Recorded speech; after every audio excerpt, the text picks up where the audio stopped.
On the morning of December 8, 1941, a lonely island in the Pacific was hit by fire from the sky. The men on Wake Island had almost no warning, little help, and no safe way out. Before this story begins, please like this video and subscribe to the channel, because stories like this must not be forgotten. Wake Island was small, flat, and far from almost everything. It was not a great city. It was not a famous battlefield. It was a coral atoll in the Central Pacific, made of wake, wilkes, and peel. The sea around it was blue and wide. The land was low, hot, and hard. There were no mountains to hide behind. There were no forests to run into. From the air, Wake looked weak. But to the United States, Wake was important. It sat on the long ocean road between Hawaii and Asia. Before the war, it was a stop for Pan-American flying boats. Travelers crossed the Pacific and stopped there for fuel, food, and rest. A flag lowered under force. For a short time, Wake could look peaceful. Their stand lifted American morale in one of the darkest months of the war. Men worked, ate, wrote letters, and dreamed of home. Some had wives waiting for them. Some had children who only knew them from pictures. Some were young and still thought the world was too big to fall apart. By late 1941, the island was changing. Civilian workers were building a naval air station. But this is the surprise at the heart of Wake. Marines were sent to defend it. They did not have a great fortress. Much of the work was not finished. The runways, guns, shelters, and roads were still being improved. The defenders had courage, but they did not have time. Marine Fighting Squadron 211, led by Major Paul Putnam, brought 12 F-4F Wildcat fighters to Wake on December 4, 1941. The main ground defense was led by Major James P. S. Devereux of the Marine Corps. The island's overall commander was Commander Winfield Scott Cunningham of the United States Navy. It shows that a commander must trust young leaders. Those planes were a small shield in a very large ocean. The men knew Japan was dangerous. They knew war could come. But knowing danger is not the same as feeling it in your bones. It is about what happens when power has no mercy. In the first days of December, life still had simple moments. A Marine could think about breakfast. A worker could think about finishing a road. A pilot could check his plane and hope he would not need it. Somewhere far away, a wife might be buying small gifts for Christmas.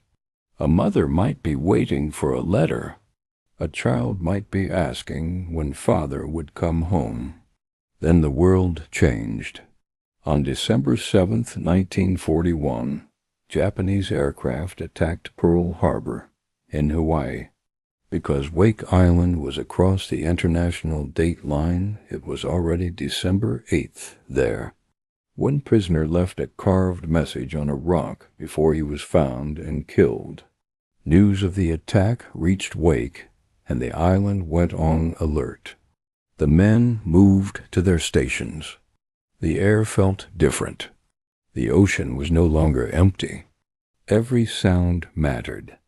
At 11:58 in the morning, Japanese bombers came out of the sky.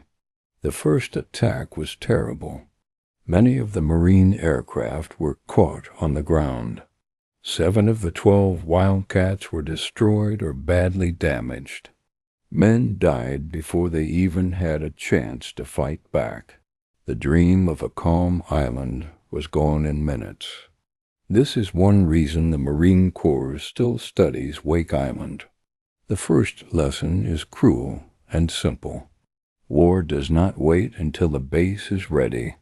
War does not wait until every gun is placed every shelter is strong, and every plan is perfect. On Wake, the defenders had to fight with what they had, not with what they wished they had. The Japanese thought Wake would fall fast. That was a fair guess. The island was isolated. The defenders were outnumbered. The Japanese Empire had just struck across the Pacific with speed and power. Pearl Harbor was burning. Guam was under attack. The Philippines were in danger. Many people in America were shocked and afraid. But Wake did not fall on the first day. The Marines and sailors kept working. The civilian contractors did not simply disappear. Many helped dig, carry, repair, and support the defense. Every man was close to danger. Some took weapons. Some did jobs that kept the island alive. The line between soldier and worker became thin.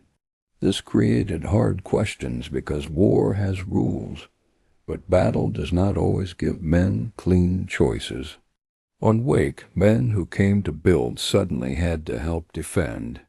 That truth would later become part of the island's long pain. For the next days, Wake was bombed again and again. The Japanese aircraft came from the Marshall Islands. They hit the airfield, buildings, guns, and men.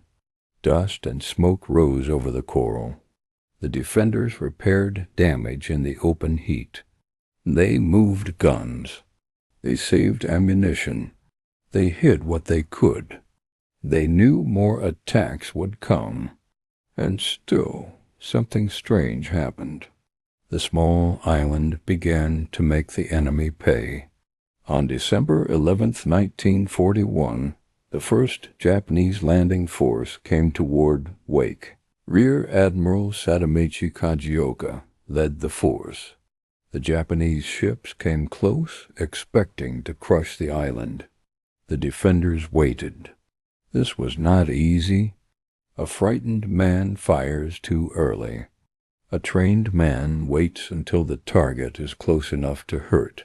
Major Devereux and his Marines held their fire. The Japanese ships moved nearer. Then the coastal guns opened up. On Wilkes Island, American defenders fought hard and killed many Japanese troops. The effect was shocking. Marine guns hit the Japanese destroyer Heiat, and it sank. It was one of the first Japanese warships lost in the Pacific War. Marine pilots also fought with the few aircraft left. Captain Henry T. Elrod attacked the destroyer Kisaragi. The ship exploded and sank.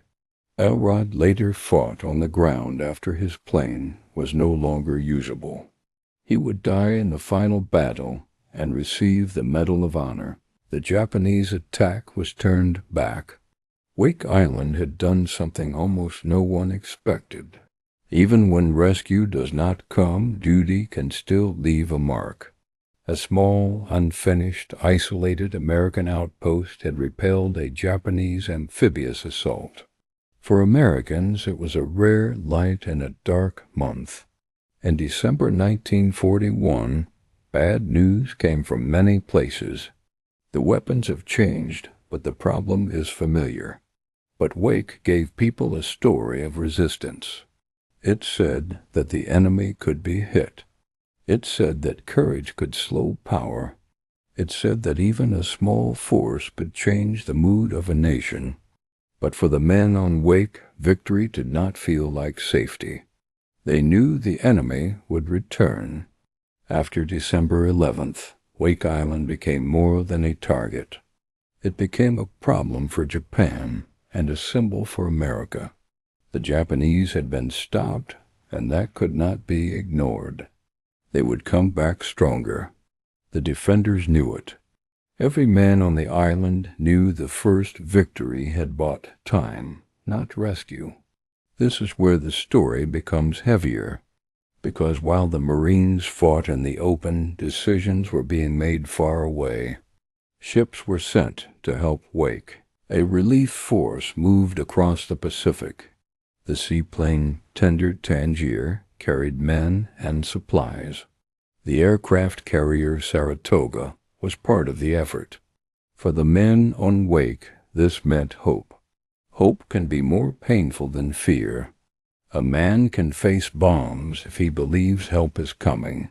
He can hold a gun with dry hands if he thinks one more day will matter. He can tell himself that the Navy is on the way, that the country has not forgotten him, that the island is not alone. But the Pacific was dangerous. Japanese carriers were still a threat. American commanders feared losing more ships after Pearl Harbor. The relief force was ordered back. Wake would not be saved. To the men on the island, this could feel like betrayal. In truth, it was a military decision made under fear, confusion, and great risk. But on the ground, the feeling was simple. They were still there. The enemy was still coming. Help was not. This is another reason the Marine Corps still teaches Wake Island.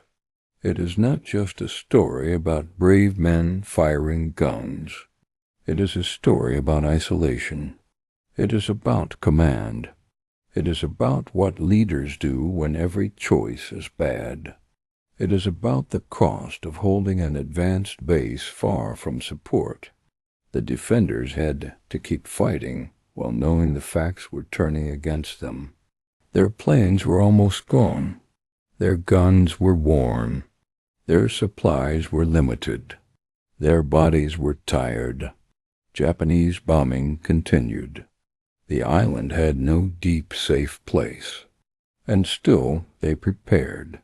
Marine Corps' lessons often come from hard places. Wake shows that small units must think, move, hide, repair, and fight without waiting for perfect orders. It shows that communication can break.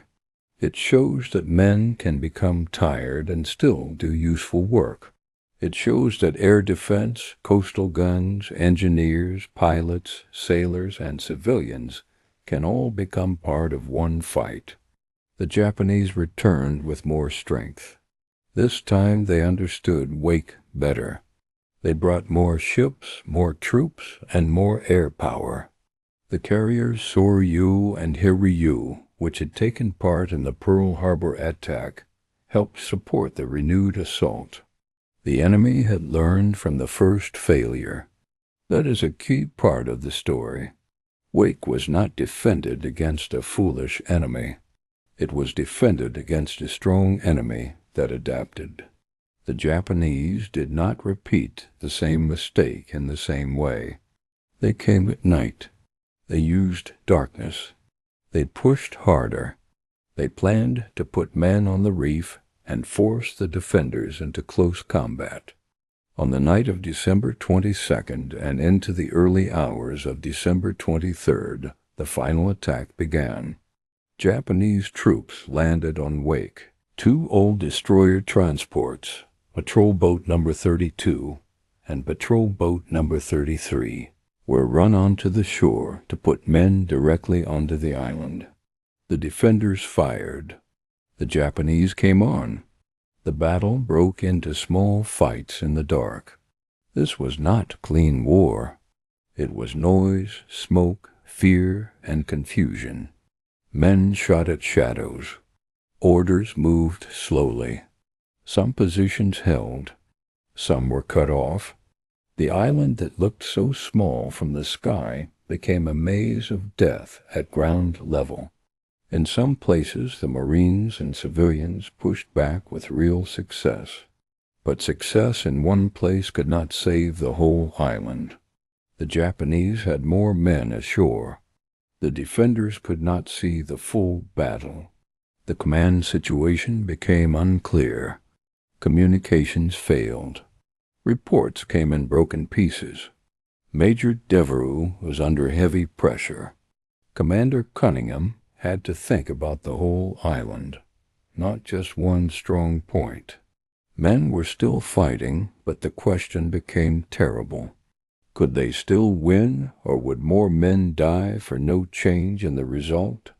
That is the kind of question no leader wants. The defense of Wake was not a movie moment where every answer is clean. It was a real battle, with real confusion. Some Marines still had fight left. Some areas had not been crushed. Yet the larger truth was dark. The island was being overwhelmed, and no rescue force was near. On December 23, 1941, Wake Island surrendered. A wife might not know if her husband was alive. For many people, that might sound like the end of the lesson. A lost battle. A captured island. The Marine Corps does not teach it because it was a simple victory. It teaches Wake because the defense was so costly to the attacker, so strong under pressure, and so full of lessons that still matter. The defenders had held for 16 days. They had destroyed Japanese ships and aircraft. They had forced Japan to spend more time, more men, and more power than expected. They had shown that a small island base could deny the sea, even for a short time. It is not a clean victory story. In the wide Pacific, time mattered. Damage mattered. Delay mattered. But for the men who surrendered, the suffering was not over. In many ways, a darker chapter was just beginning. After Wake Island fell on December 23, 1941, the surviving defenders became prisoners. Marines, sailors, soldiers, and civilian workers entered the hard world of hunger, fear, and forced labor. Some were sent away to prison camps across the Japanese Empire. Others remained on Wake. For their families back home, the pain was slow. A mother might wait for news that did not come. A child might grow older with only a picture and a name. This is the part of war that is easy to miss. Battles are measured in dates and maps, but families live in silence. Wake Island also carried a legal and moral wound. The civilian workers had not gone there to be soldiers. Many had gone to build. War turned them into prisoners. On October 7, 1943, 98 American civilian prisoners on Wake were executed by order of the Japanese island commander, Rear Admiral Shigematsu Sakabara. After the war, Sakabara was tried for war crimes and executed in 1947. This changes how the story feels. Wake is not only about 16 days of fighting.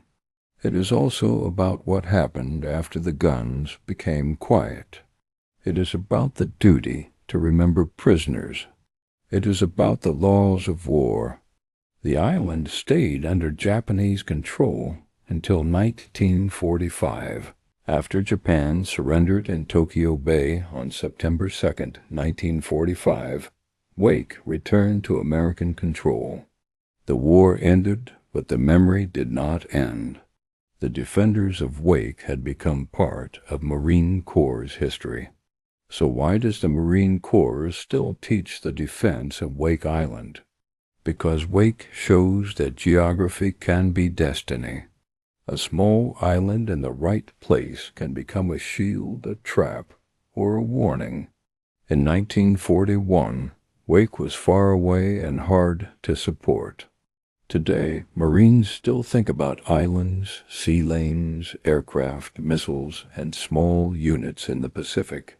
How does a small force survive, hide, strike, and help control the sea while the enemy tries to find and destroy it? Wake gives one answer. Not a perfect answer, not an easy answer, but a real one. The defenders did not have enough aircraft. They did not have enough shelters. They did not have enough time. But they used what they had. They placed guns with care. They waited before firing. They repaired damage after bombing. They used pilots as ground fighters when planes were gone. They used civilian skill. They made the enemy pay for every step. The Marine Corps also teaches wake because it warns against pride. The first Japanese attack failed, but the enemy learned. The second attack came stronger and smarter. A defender can never assume the enemy will stay weak. Every battle teaches both sides. Wake reminds Marines that the enemy adapts. It also teaches the value of leadership under pressure. Major Devereux and Commander Cunningham faced a nightmare. They had to defend an island with limited tools. They had to make choices while bombs fell and reports failed. Their decisions were not made in comfort. They were made in heat, smoke, and fear. That is where leadership becomes real. The story of Captain Henry Elrod gives another lesson. He was a pilot, but when his aircraft could no longer decide the battle, he fought on the ground. He did not stay inside one narrow role. He became what the defense needed. The Marine Corps values that kind of spirit. A Marine may have one job, but in battle he may need to do more. Wake also teaches that morale is a weapon. The defenders knew they were isolated, but they did not act like men already beaten. In December 1941, the United States needed proof that its forces could fight back. Wake gave that proof. But the deepest lesson is not only courage. Courage without planning can become waste. Wake teaches both bravery and preparation. It says that forward bases need supplies, shelters, communications, medical care, air defense, and a real plan for relief or withdrawal. A small force can be heroic, but heroism should never be used as a substitute for support. That may be the hardest truth. The men of Wake did more than anyone had a right to expect. But they were still left alone. Their story honors courage, but it also warns leaders not to confuse sacrifice with strategy. This is why Wake Island remains powerful. It is a story of men who held longer than expected, hit harder than expected, and suffered more than the world first understood. It is a story where the first surprise is that they resisted, and the second surprise is that their defeat became a lesson for future wars. Modern Marines can look at Wake and see the past, but they can also see the future. Small teams may again operate on far islands. They may have to stay hidden. They may have to strike ships or aircraft. They may have to fight with little support for a short but important time. Wake says that a small force can matter. It also says that a small force must be ready before the first bomb falls. The defense of Wake Island is still taught because it asks hard questions. What can a small unit do when help is far away? How much can courage change? When should a commander keep fighting? When does duty become impossible? How do nations remember men who were captured and civilians who were murdered after surrender? These questions do not get old. Wake Island was lost, but its lesson survived. The Japanese took the ground, but they did not erase the meaning of the defense. The island became a symbol of resistance, cost, and memory. The men there showed that even when the map looks hopeless, discipline can still hurt the enemy. Even when a battle ends in surrender, it can teach generations how to fight, how to prepare, and how to remember. That is why the Marine Corps still teaches Wake Island. Not because every man was saved, not because every decision was perfect, not because the island became a great victory, It is taught because Wake shows the truth of war in a simple and painful way. A small force in a hard place with no easy way home can still change history. And when Marines study Wake, they are not only studying December 1941, they are studying the weight of command, the price of distance, the power of preparation, and the courage of men who stood on a lonely coral island while the Pacific burned around them. If this story helped you understand why Wake Island still matters, please like this video, leave a comment, and subscribe to the channel for more true stories from history.